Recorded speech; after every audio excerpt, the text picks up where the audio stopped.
faces from every nation. I wanna find a place that's for conversation, where they discuss all the latest movies, or when something big happens in the news. See, that's us, what are we talking about? So what are we talking about today? Yeah. Hello, everybody. Good evening.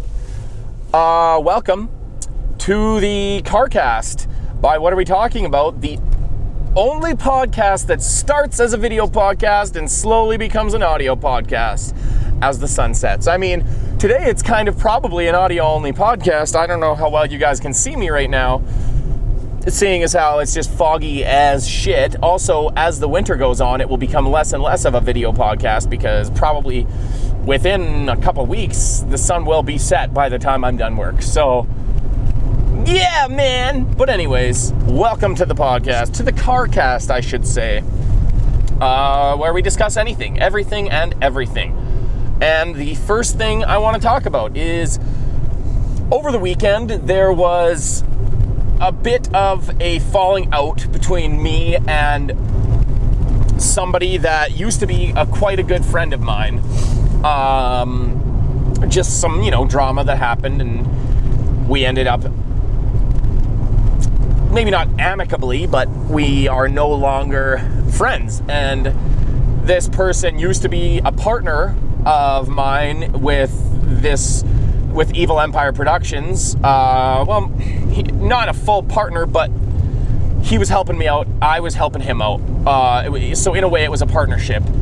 And just some things were said that couldn't be taken back, basically. And so that partnership is no longer.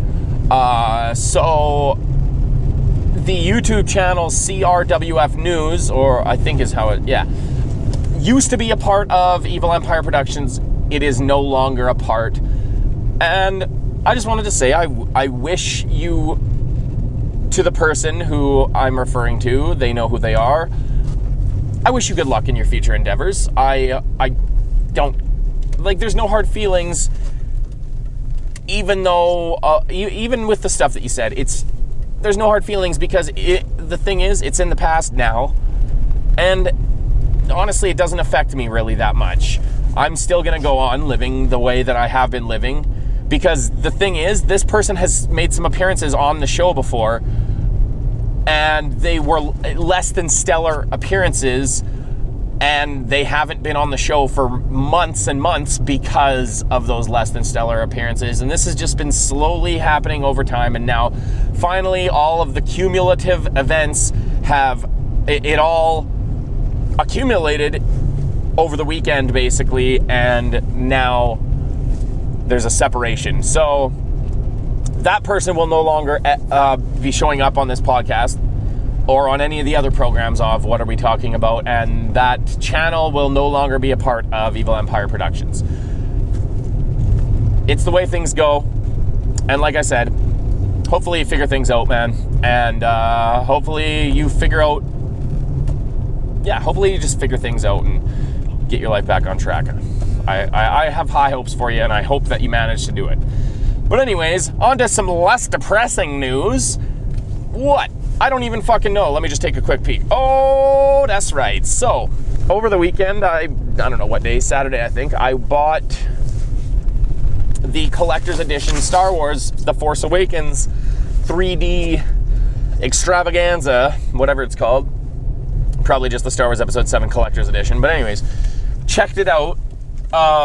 So it comes with the regular Blu-ray, it comes with a 3D on Blu-ray, it also comes with a DVD, and then there's also a special disc of behind-the-scenes stuff. And I didn't get a chance to check out all the behind-the-scenes stuff yet, but I did watch the 3D version of the movie, and it's just a funny little story revolving around this, because when I went and threw it in, I just threw it in my Xbox, right? And I was already playing Titanfall, so then I was like, okay, let's check out this version of Star Wars.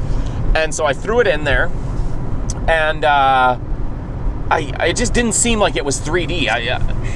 I have a 3D TV and everything, but so like I'd put on the glasses and it didn't seem different than when I had them off, but I thought maybe it's just, that's how the 3D is. It's just so subtle you don't really notice it. Or maybe it's just bad 3D is what I thought. And then at one point, about 5 minutes in, I had to go out and do something. And when I did, I always turn off my TV but leave my Xbox running, just because I worry a lot about basically whatever it's called, when you bake an image into the screen because it's on there too long. I worry a lot about that. So I always try and just shut off my TV. And then when I turned back on my TV, it said 3D movie detected or something like that, switching to 3D mode. And holy shit, was it ever some 3D, some of the best 3D I've seen, in fact. And yeah, I don't know why it didn't work when I first put it in, but it definitely is some good quality 3D. Like I have Jurassic Park 3D, which it's good, but the 3D itself isn't that amazing. Like it's cool. It's a little bit, like it's better than the 2D version. It is more 3D, but the 3D for Star Wars is literally some of the best 3D I've seen at home. So if you are like me and you like 3D movies, this version of Star Wars Episode 7 is the version to get. So that, I would say, yeah, I recommend it. I mean, that's the thing. If you've already bought the Blu-ray and stuff, you don't need to shell out another $40 to get it again.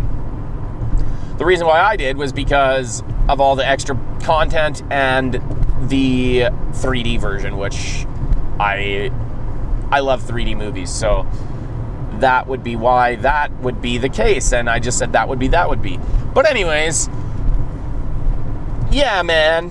Have you seen the new Star Wars DVD, Blu-ray, whatever the fuck? Who cares? If you have, let me know. If you haven't, let me know. Unless you don't want to, then don't. But anyways, yeah, I just thought that was a funny thing that happened, and it probably wasn't. And if it wasn't, I'm sure y'all will let me know in the comments section of this video or audio, whatever it is. So anyways, there's one more thing I want to talk about before we get to trailer time. And that would be, I bought Pokemon Sun and Moon. Well, no, I did not buy Pokemon Sun and Moon. I just bought Pokemon Sun version. And I've probably put a couple of hours into it over the weekend there. And I gotta say, I like it quite a bit. Like, the starters, I don't love. I do not love the starters. But the more the time goes on, the more I'm starting to like them. Like Puplio and whatever it eventually turns into, the water starter, I don't love. In fact, I don't like it really at all. It's fine. Fairy type, I don't love that typing. So as it stands right now, I like the fire type the best, because combo of fire and dark is really good. But also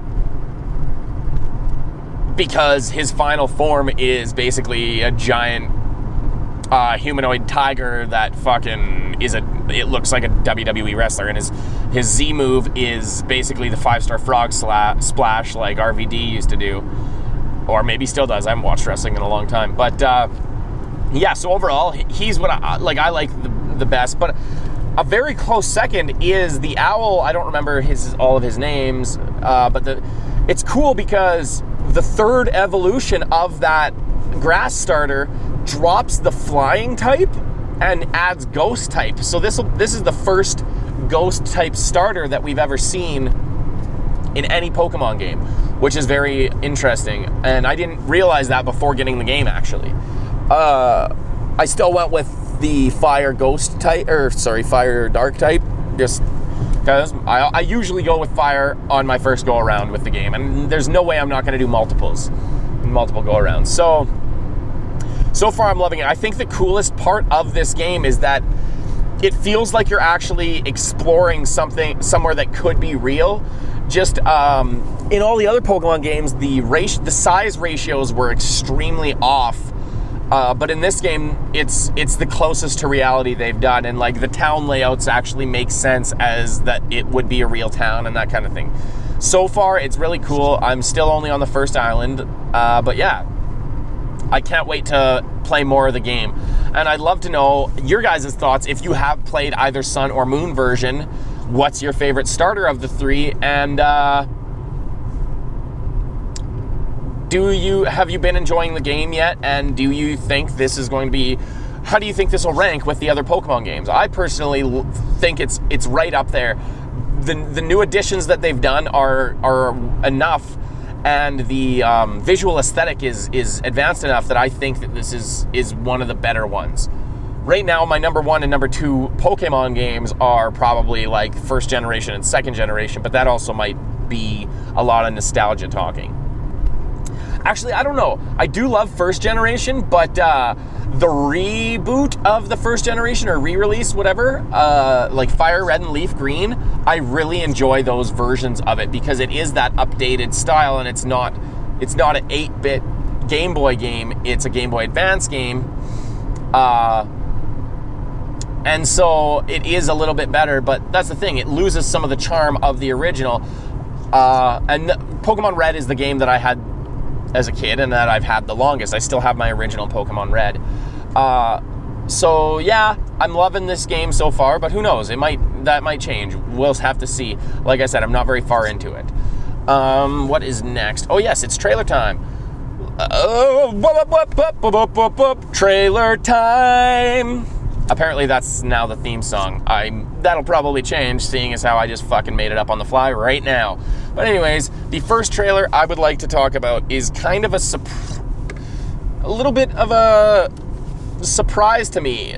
So I had heard of the title, The Zookeeper's Wife, and I assumed it was going to be like We Bought a Zoo or something like that, just a movie about a zoo. I didn't know anything going into watching this trailer, and then I saw the trailer, and it's actually a story that takes place, I believe, during World War II.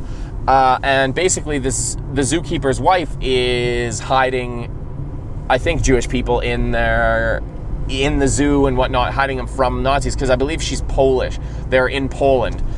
So this would be in whatever, 1941 or 1942 or whenever it was that Germany invaded Poland. But yeah, it looks actually quite intriguing. I would say this is an Oscar bait style movie, and that's not a bad thing. It can be a great thing. But yeah, I was just surprised by the trailer because by the title, that's not what I expected to see.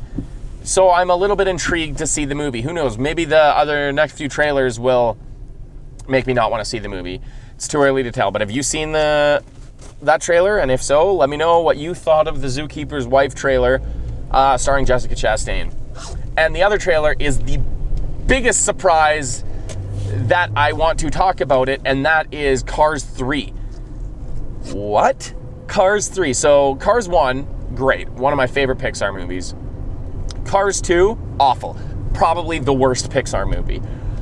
But this Cars 2 ruined my enthusiasm for Cars 3 quite a while ago. But then this Cars 3 trailer came out, and I'm gonna go out on a limb and say this is the most dramatic, heart-wrenching 45-second trailer for a cartoon, especially like a Pixar Disney movie, that I've ever seen.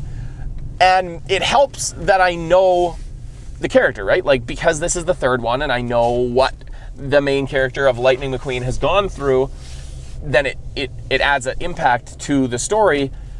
And so basically it seems like this movie is, in the first Cars, there was the King, that blue race car that raced for Dynaco. Basically, that's Lightning now. Or maybe even the story of the Hudson Hornet, that I believe was his name, that was Doc, that he had a crash and that was no longer able to race. Like, it seems like that kind of a story, and it seems like a little bit more of a mature subject matter for a children's movie, and that's intriguing to me, and I'm really excited to see more from this movie.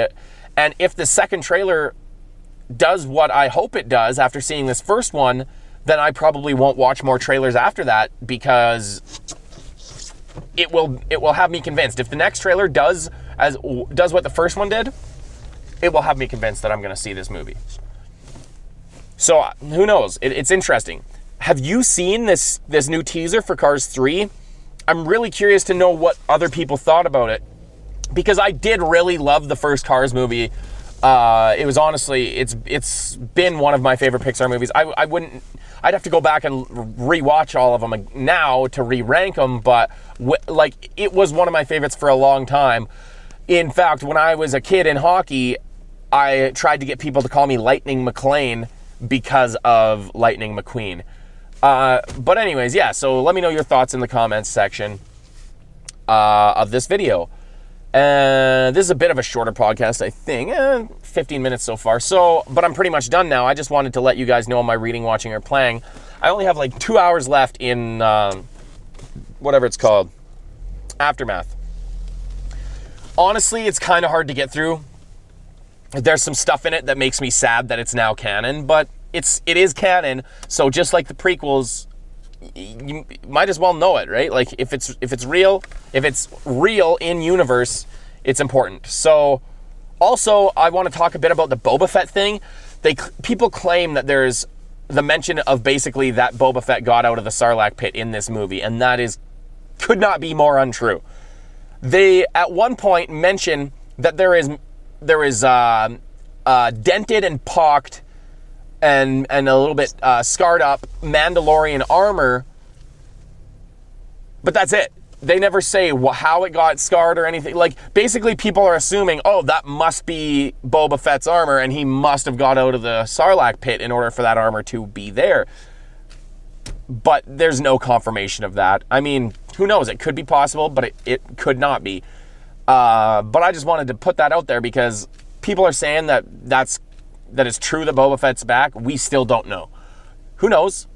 Maybe he is back. Maybe he's not. Like I said, I don't know. But I'd like to know, have you guys read Aftermath? And if so, I want to know your guys' thoughts in the comments section. The book doesn't feel like a real Star Wars story to me. It feels like somebody writing, like trying real hard to make sure you know this is Star Wars. Like, at one point they said, I've been bounty hunting since you were in space diapers. And that just really stuck with me, and it bugged me quite a bit, because it's like, that's something that I would literally jokingly say to a friend of like, in Star Wars they got space diapers. Because it's so absurd of a thing that it wouldn't be in there, but apparently that's true. That's canon in the Star Wars universe. Babies in Star Wars wear space diapers. Maybe I still have hopes that is just only babies in space have to wear space diapers. Babies on planets don't, but who knows. But anyways, that's going to be it for me for this episode of the Carcast. Thank you for listening, watching, whatever you're doing. Like, share, comment, all that fun stuff. Subscribe. Thanks. And until next time, peace. Glad to see you here on YouTube. Now you wonder, what should I do? Staring at my faces from Memory Nation. I wanna find a place that's for conversation. Where do they discuss all the latest movies? Or when something big happens in the news? See, that's us. What are we talking about?